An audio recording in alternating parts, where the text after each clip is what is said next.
Hello, good morning students. Class 8th subject Sanskrit. और आज हम वीडियो बना रहे हैं 5B। इससे पिछले वीडियो में हमने बेटा फर्स्ट चैप्टर पढ़ने पहला पार्ट कंप्लीट किया था। आज हम द्वितीय पार्ट है, देख रहे हो आप, द्वितीय पार्ट है, पार्ट नंबर 2। इस पार्ट का नाम लिखा हुआ है कि बिलस्य वाणी न कदापि में श्रुता। बिलस्य बिल की, बिल यानी गुफा के बारे में बात कर रहे हैं बेटा यहाँ। वाणी यानी आवाज़, में यानी मेरे द्वारा, कदापि कभी भी, न यानी नहीं, श्रुता यानी सुनी गई, कि मेरे द्वारा कभी भी गुफा की आवाज़ नहीं सुनी गई। ये बहुत ही रोमांचक और हास्यप्रद कहानी है। तो देखो हम इसका परिचय पढ़ते हैं, पाठ का परिचय। देखिए, प्रस्तुत पाठ विष्णु शर्मा द्वारा रचित प्रसिद्ध कथा ग्रंथ पंचतंत्र के तृतीय खंड काकोलूक, इसमें क्या लिखा है, काकोलूकियम से संकलित है। यानी विष्णु शर्मा जी ने ग्रंथ लिखा था पंचतंत्र, जो कि एक कहानियों का भंडार है। इसके 5 भाग हैं, जिसका तीसरा भाग है काकोलूकियम से ये कहानी ली गई है। इसमें गद्य और पद दोनों रूप में शिक्षाप्रद कथाएं भी दी गई है। मतलब गद्य और पद यानी श्लोक वाला भाग भी है, गद्यांश वाला भाग भी है। तो गद्यांश और श्लोक दोनों दिए गए हैं। कथाओं के पात्र मुख्यतः पशु पक्षी हैं। यानी कहानियों में जो पात्र जो है इसके अभिनेता वो पशु और पक्षी ही है। कथा का सार निम्न प्रकार से, कहानी का सार जो है वो सुन लीजिए। किसी जंगल में, किसी वन में खरनखर नाम का शेर रहता था। एक बार वह भोजन की तलाश में इधर उधर घूम रहा था। सूर्यास्त के समय एक बड़ी गुफा को देखकर उसने सोचा कि अवश्य ही इस गुफा में रात के समय कोई प्राणी आता है। अतः वह गुफा में छिपकर बैठ जाता है। इसी बीच गुफा का मालिक दधिपुच्छ नाम का गीदड़ वहां पहुंचता है और वहां शेर के पद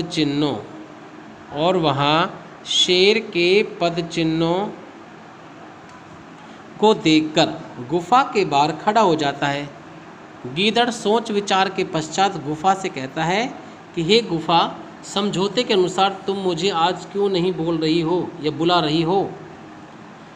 मूर्ख शेर यह सुनकर सोचता है गुफा प्रतिदिन इस गीदड़ को बुलाती होगी, तो आज मेरे डर के कारण नहीं बोल रही है। अतः शेर गीदड़ को अंदर आने के लिए कहता है। शेर की आवाज़ सुनकर गीदड़ कहता है कि मैंने आज तक गुफा की आवाज़ नहीं सुनी है, और वहाँ से दूर भाग जाता है। विष्णु शर्मा ने राजा अमर शक्ति के मूर्ख पुत्रों को कुशल राजनीतिज्ञ बनाने के उद्देश्य से कथाओं के संकलन के रूप में पंचतंत्र की रचना की थी। इसमें मित्रभेद, मित्र संप्राप्ति, काकोलूकीय, लब्धप्रणाश तथा अपरीक्षित कारक, इन 5 खंडों में कुल 70 कथाएं तथा 900 श्लोक हैं। श्लोकों में प्राय तर्कपूर्ण नीति श्लोक प्रयुक्त हैं। पंचतंत्र का अनुवाद 4वीं शताब्दी के आसपास ईरान की पहलवी भाषा में हुआ था। इसी के आधार पर विदेशी भाषाओं में इसके अनुवाद हुए। काकोलूकियम पंचतंत्र का तीसरा भाग है। इसका नाम काक और उल्लूक, कौवा और उल्लू की मुख्य कथा के कारण पड़ा है। हाँ जी बेटा, तो देखो ये कहानी जो पंचतंत्र लिखी गई है, पंचतंत्र का तीसरा भाग काकोलूकियम से लिया गया है। तो विष्णु शर्मा जी ने पंचतंत्र रचना इसलिए की थी क्योंकि राजा अमर शक्ति के जो मूर्ख पुत्र थे उनको नीति कुशल और ज्ञानवान बनाने के लिए पंडित विष्णु शर्मा जी ने पंचतंत्र की रचना की थी, जिसके 5 भाग हैं, जिनके अंदर पहला भाग मित्रभेद, दूसरा मित्र संप्राप्ति, तीसरा काकोलूकीय, चौथा है इसके अंदर लब्धप्रणाश और 5वां है अपरीक्षित कारक। तो ये जो कहानी है खरनखर शेर और दधिपुच्छ नामक गीदड़ की, ये कहानी पंचतंत्र के तीसरे भाग काकोलूकीय से ली गई है। ये आप काकोलूकीय, काक प्लस उल्लूक, काक यानी कौवा होता है और उल्लूक यानी उल्लू होता है। तो इन दोनों कहानी शुरुआत हुई थी, इसी कारण इस भाग का नाम काकोलूकी में रखा गया है। तो अब हम इसमें इस जो पाठ है वो पढ़ना शुरू करते हैं। आप सभी ध्यानपूर्वक बेटा ध्यान लगाकर इसको देखेंगे, इसको समझेंगे, तो आपको और अच्छे प्रकार समझ में आएगी। तो इसका जो पहला भाग है, पहला गद्यांश जो है इसका, वो हम पढ़ना शुरू करते हैं। सुनिए।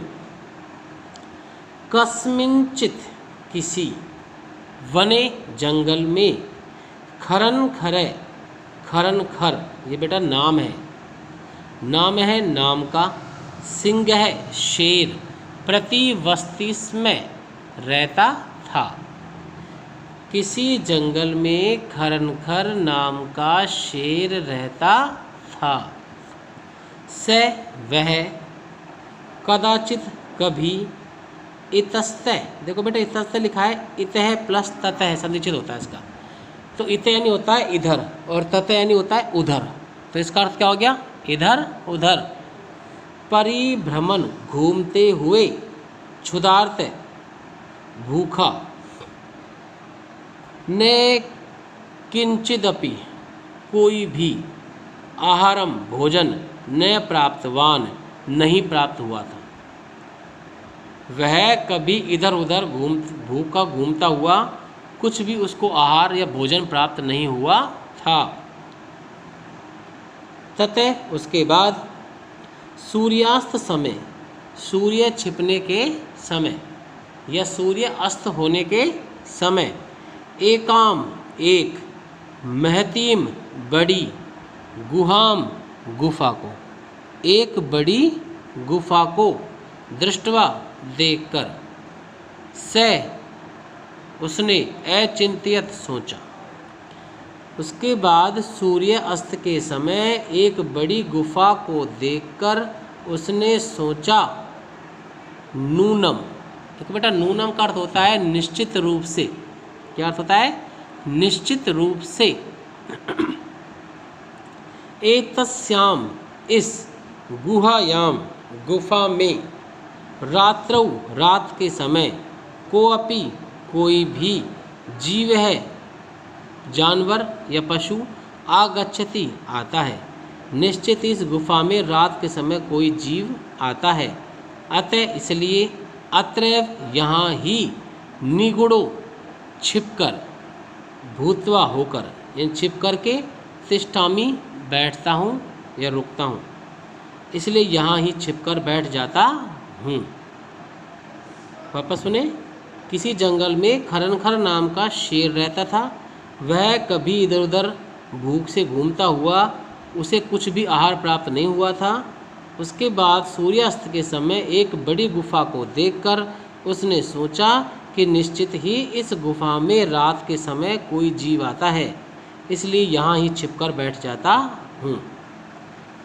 तो क्या करना है आपको, इसमें एक तो शब्दार्थ करने हैं, ये शब्दार्थ आपको CW की कॉपी में करना है। इसके बाद आपको HW कॉपी के अंदर ये जो पैराग्राफ है फर्स्ट गद्यांश जो है, आपको कस्मिंचित लिखना है, फिर डॉट डॉट लगाना है और लास्ट में इति लिखना है। तो एक लाइन में आपका ये आ जाएगा। फिर आपको इसके बाद में इस पाठ का जो हिंदी अनुवाद है ये आपको अपनी HW की कॉपी में लिखना है। तो इस प्रकार आपका आज का कार्य मैंने आपको दे दिया है कि घर पर आपको शब्दार्थ लिखने हैं, याद करने हैं, फिर इस गद्यांश का हिंदी अर्थ आपको होमवर्क कॉपी में लिखना है और फिर इस आपको क्या करना है, एक एक शब्द को पढ़ते हुए इसका हिंदी अर्थ याद भी करना है। तो बेटा आज के वीडियो में हम इतना ही पढ़ेंगे। Okay students.